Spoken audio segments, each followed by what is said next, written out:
Yo, what's going on, guys? This is Mike Reed here. Welcome back to another toy review by yours truly. So today we have a rather interesting review, as once again, this is if you haven't read the title already, this is a rather new release from our good friends over at Beyblade Burst Surge slash Sparking. And I just got this a few minutes ago, so let's take a look at it. So today I have for you Beyblade Burst Surge, SpeedStorm slash Beyblade Sparking, Infinite Achilles A6. I know it's hard to read because lighting's kind of bad, so hold on, let me get the lighting a little bit better. Over here.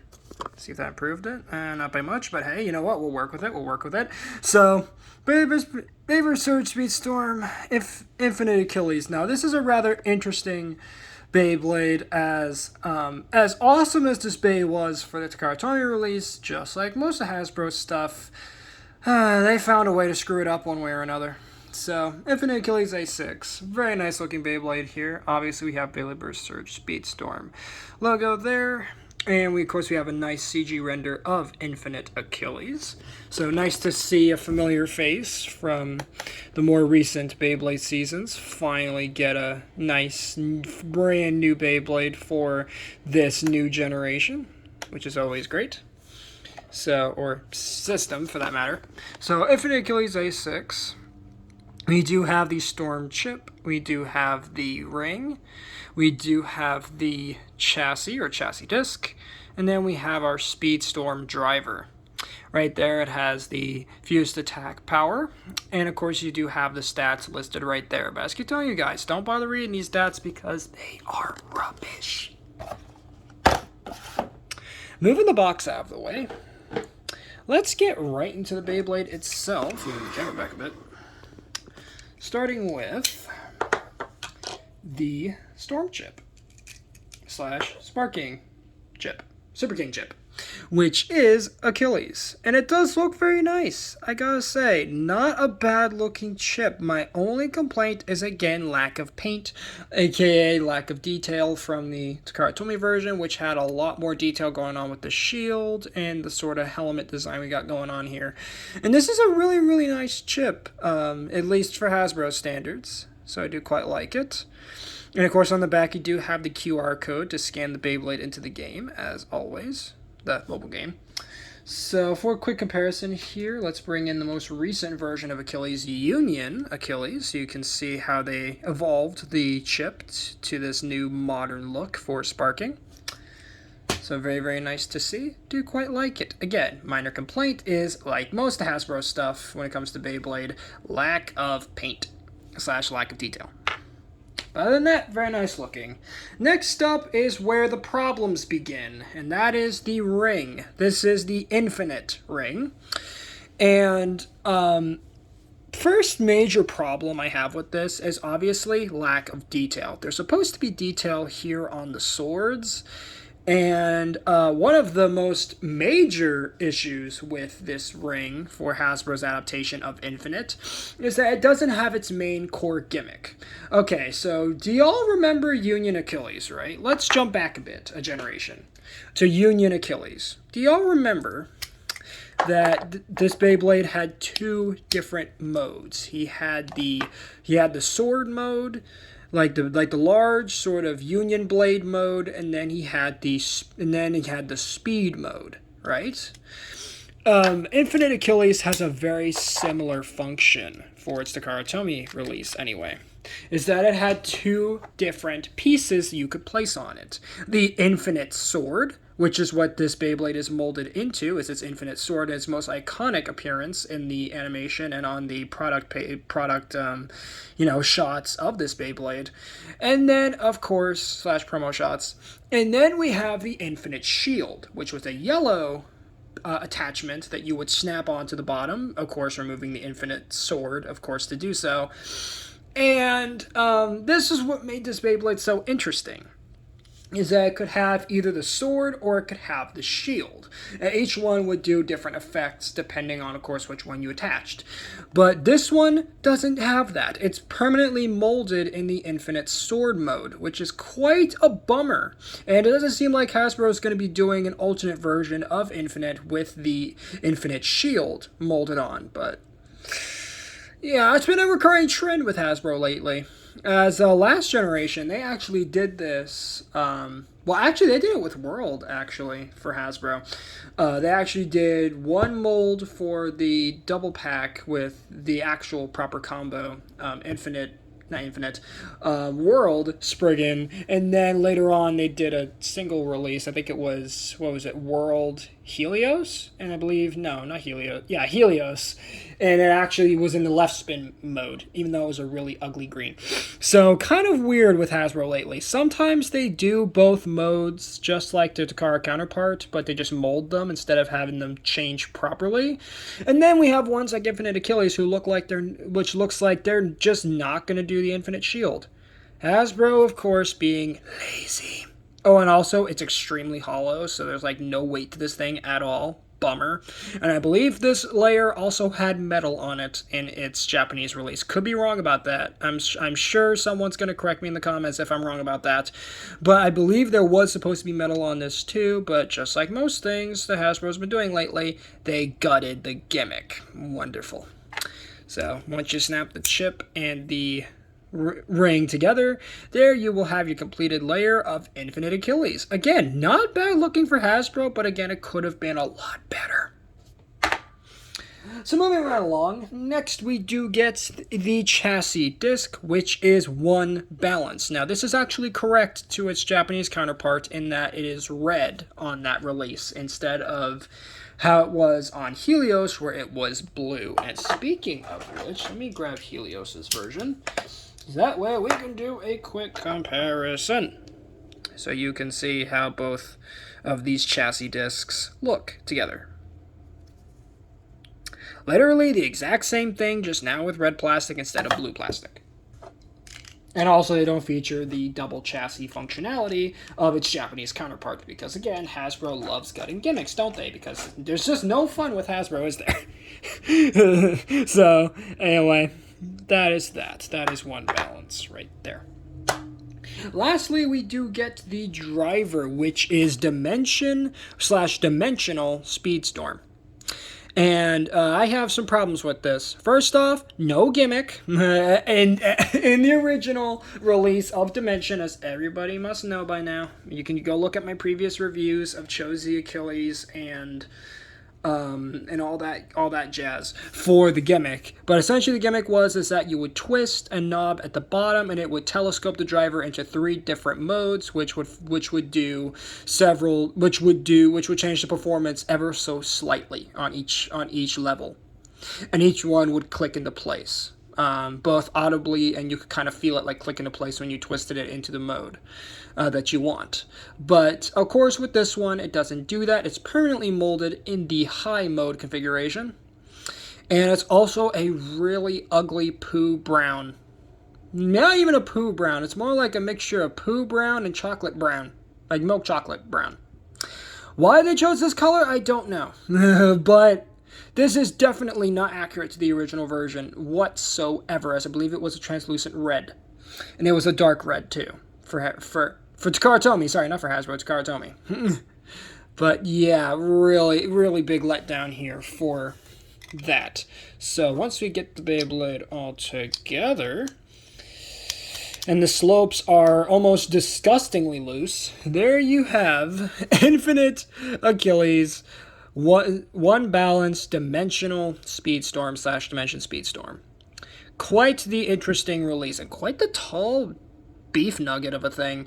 Again, very unfortunate that the slopes seem to be pretty loose, and of course, I will definitely, in the next review that I do, I'll definitely let you guys know if this guy is good performance-wise or bad performance-wise, because those slopes are worrying me. Because I mean, look at how easy that is. Look at how easy that is.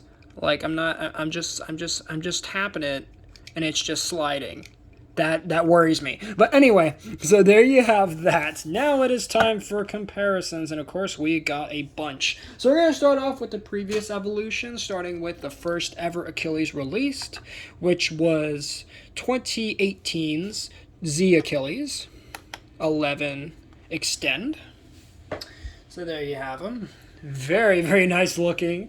Again, just like most Sparking Bays, they are absolutely massive in terms of their size compared to the teeny tiny Z Achilles that started this entire evolutionary line off back in 2018. But hey, pretty nice looking. Next up here, we're going to bring in its second evolution, Cho Z Achilles, which was one of my favorite designs of Achilles. Let alone one of my favorite evolutions in the Cho Z generation / Cho Z system, Cho Z layer system. But I gotta admit, Infinite Achilles just wow. So nice looking. At least if it's the Takar version that has all the detail. Anyway. So lastly, we do have, for the Achilles evolutions, the most recent one. This is, I believe it's 2019? Yeah, 2019's Union Achilles. So there you have him. Looking very, very nice indeed. Do quite like him a lot.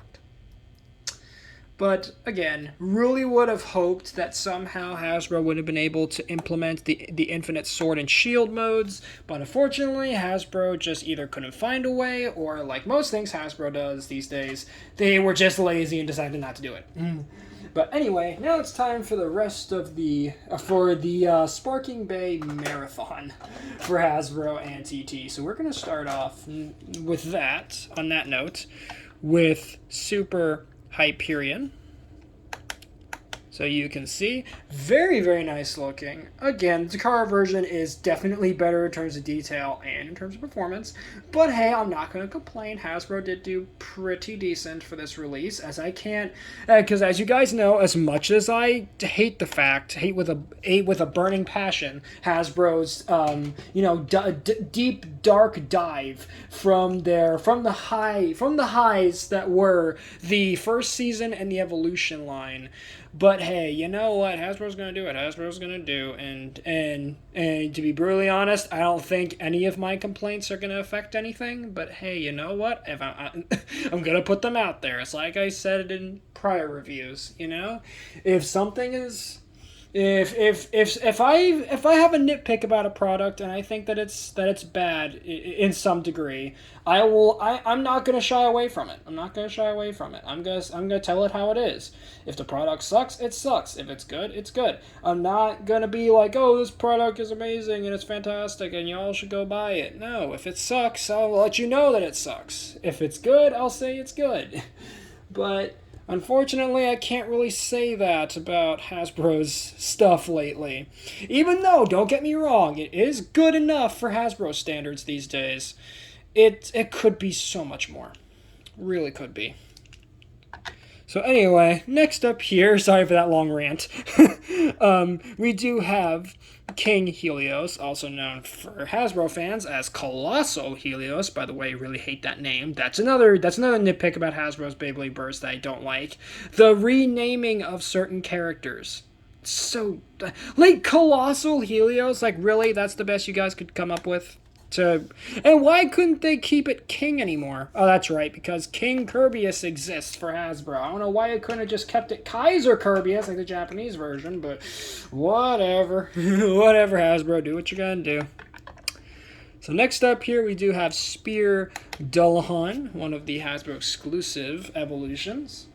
Do quite like this design for Dullahan, even if it is, ironically, pretty bad as the box art would portray it as, unfortunately.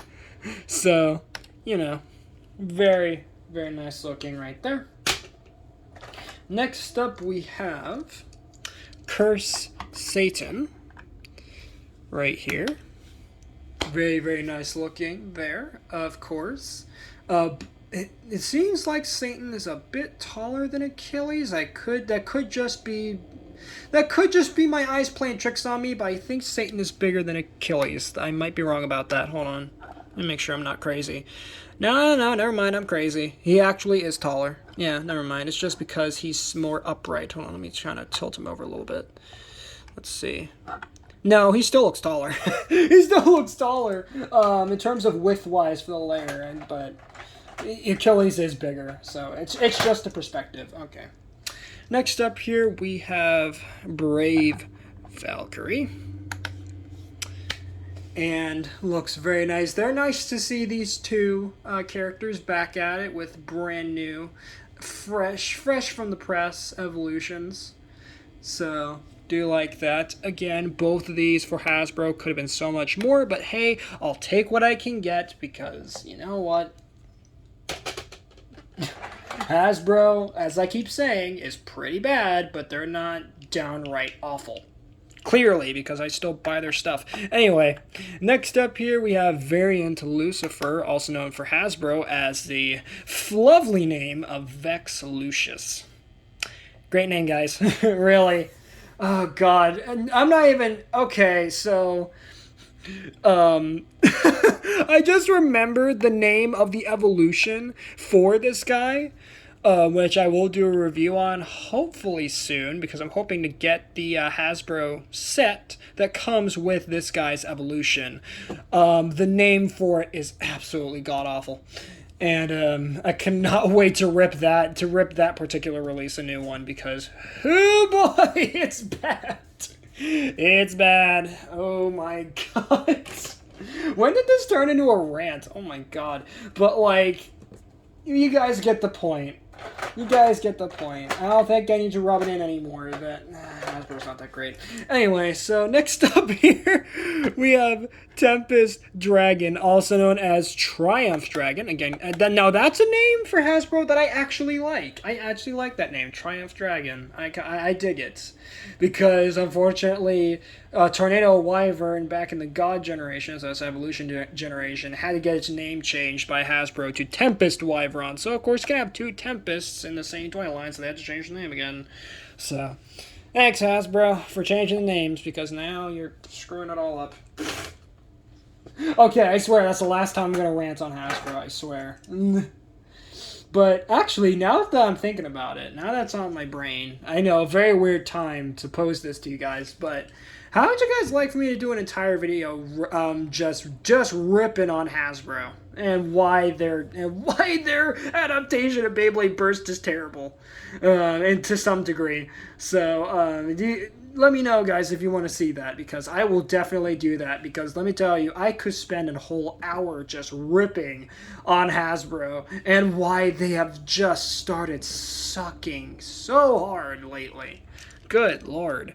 But not to the point where, like, they're absolutely, like, dog water, but they're definitely not as good as they used to be. Anyway, here we have Glide Delahan right here for you guys. Looks very, very nice. Again, it's not exactly a, like, main sparking release, but hey, it's still yes, it may be a stock combo, but I might as well put it in here because it's technically part of the line, even if it's not, like, you know, ones that actually appear in the show, like Achilles over here.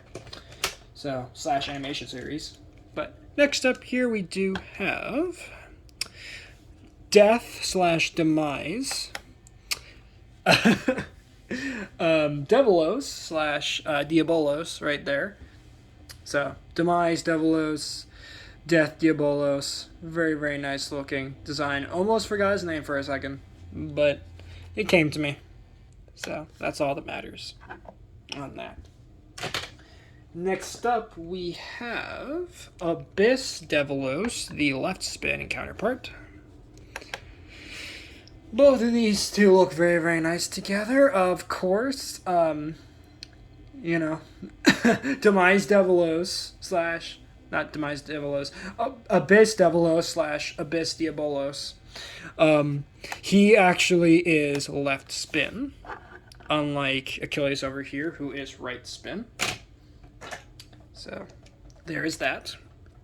Next up here, we have another stock combo. In this case, we have Brave Ragnarok. Also, this was the first version, sorry, of the Brave layer base that I obtained for this toy line, so that's always for this system, which is always a plus. So can't complain there. But again, both of them do look pretty good together. I much prefer the Brave Valkyrie version of the Brave layer, the ring. But hey, you know what? I'll take what I can get. Next up here, yet another stock combo with Super Satan, which was absolutely terrible in terms of its performance, but hey, at least it looks good. So, yeah, this is one of many Beyblades for Hasbro that's more of a looker and less of a performer, sadly. But, you know. Yeah, there you have that. Almost done here with these releases. So next up here, let's bring in Longinus here. In this case, this is Rage Longinus / Raid Luinor for the Hasbro version of the name. Which I don't understand, why is it called Raid? Yes, Raid technically sounds like Rage, but I don't know why they took out Rage. Because no other Beyblade in Hasbro has the name Rage to it, to my knowledge. So, oh, actually, yes, there is one. Raging Rockdivore. There we go. Also known as Rising Ragnarok back in the dual layer system. That's why it's not called Rage. I'm a dummy. Anyway, so next up here we have the stock sort of recolor version of Super Hyperion. Of course, many of you will know that this was my second ever Hasbro Sparking / Surge release. My first actually being Glide Ragnarok, which I somehow forgot to bring to the review set up here. But you know what? I can pause and go grab him right now. So I will be right back, guys. I'm going to go grab him real fast. So be right back. Alright, so grabbed Glide Ragnarok from my collection, so we're going to put him on the platform right now, or the turntable, real quick, just to show him off there. Does look very, very nice next to Achilles. I don't know why I forgot him to grab him before coming into, of course, where my setup is. But, you know, I got him, so that's all that matters. Next up here, we're going to bring in Mirage Fafnir, which surprisingly he actually kept his Japanese name for the English version / international version. But hey, you know what? It does look very nice. Again, very, very small actually for a Fafnir. Typically Fafnir's been rather large, but now he's just a tiny thing. Why? Why is he so small? Anyway. Next up here we do have Spear Valkyrie, yet another stock combo. Just gonna pop him up there. Of course, he does have to sit a bit awkward because of his universe driver, because that thing is an absolutely massive honker of a thing. I mean, look at that. So much plastic on that thing, but hey. I always love weird, wacky drivers in this current generation of Beyblade, as they're always fun. It's always fun to see how they work and to see if they're actually good or if they're just a wacky, over-the-top gimmick that nobody really needed. Anyway, next up here we have the recolor version / stock combo version of, what is it? King Helios, Colossal Helios. Or as I like to call him, Target Helios, because he kind of has the Target colors going on with the white and the red. But still, quite nice. I wouldn't be surprised if this particular Helios was at one point going to be exclusive to Target or something. I wouldn't be surprised. Or maybe it was just a coincidence that it happened to end up in the Target colors. I don't know. So, next up here we do have the Japanese version of Super Hyperion, who does look very, very handsome there next to Infinite Achilles. Again, really a shame that, of course, the Hasbro had to, get a bit cheapo with this particular release. But hey, you know what? I can always grab the Japanese version. Oh wait, I can't because it was released as part of a random booster. Great. That's fun. Gotta love Takara Tomy sometimes. Even Takara Tomy has its own problems, because it's like, why you gotta release, like, the ones I actually want in a random booster? Why? Why you gotta do that? Anyway, last up here, before I go on another rage-filled tangent, is, a nerd rage-filled tangent, is, the Japanese version of King Helios. / Colossal Helios. So they have those two there. Does look nice next to our Infinite Achilles right there. So with that being said, that's going to wrap up a rather lengthy review on the Beyblade Burst Surge SpeedStorm Infinite Achilles A6. Thank you guys so much for watching. If you enjoyed this, please make sure to drop a like on this video, subscribe if you're new, and ring that notification bell so that way you guys get notified for all my uploads. Later, reads, go out and have a good one.